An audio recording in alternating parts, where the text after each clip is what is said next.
Terdapat banyak versi mengenai sejarah dari design thinking. Namun terdapat dua buah buku yang tetap disebutkan pada beragam versi yang ada, yaitu buku yang diterbitkan pada tahun 1980-an. Kedua buku tersebut adalah How Designers Think yang ditulis oleh Brian Lawson dan Designerly Ways of Knowing yang ditulis oleh Nigel Cross. Menurut kedua penulis buku tersebut, Brian Lawson dan Nigel Cross mengamati bagaimana desainer memecahkan permasalahan dengan pola pikir yang berbeda dibandingkan dengan ilmuwan lain saat itu.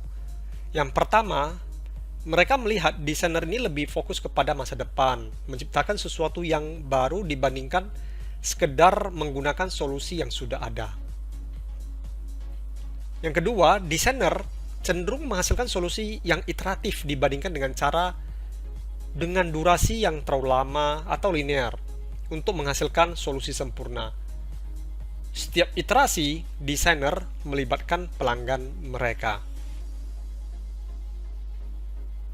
Akademisi beranggapan pola berpikir dari desainer ini lebih cocok untuk menyelesaikan masalah di masa depan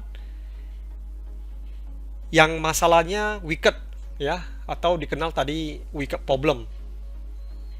Untuk menyelesaikan masalah wicked problem, tidak bisa menggunakan cara proses pemecahan masalah linear atau solusi yang sudah ada sebelumnya, melainkan dengan cara mengembangkan solusi baru berdasarkan pemahaman yang mendalam terhadap pelanggan, dan ini dilakukan secara iteratif ya sampai ketemu solusi yang tepat.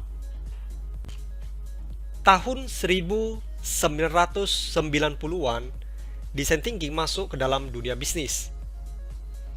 Hal yang dilakukan IDEO menggunakan design thinking adalah menyelesaikan masalah dengan pendekatan berpusat pada manusia atau yang dikenal sebagai human centric, dan fokus kepada hal yang paling penting bagi pelanggan, sehingga mereka mampu menghasilkan produk-produk yang akhirnya sukses di pasar. Pada tahun 2000-an, mulai muncul proses design thinking yang distandarkan oleh akademisi dan praktisi. Urutan tahapan design thinking dari versi yang pertama menurut IDEO adalah terdiri dari 3 bagian, yaitu inspiration, ideation, dan implementation. Kemudian diikuti oleh beberapa versi tahapan yang terus-menerus dikembangkan.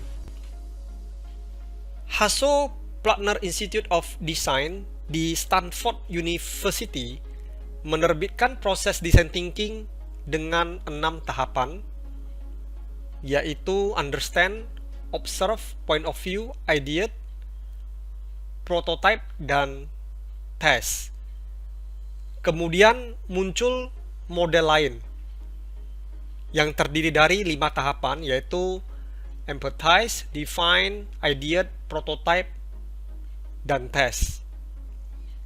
3 tahapan terakhir ya dari model yang sebelumnya digunakan kembali. Namun 3 tahapan awal pada model sebelumnya diubah menjadi 2 tahapan, yaitu empathize dan define. Pada tahun 2010-an muncul variasi-variasi baru dari proses design thinking. Versi Profesor Jean Litka dari Virginia University yang berfokus pada pertanyaan what is, what if, what wows, what works.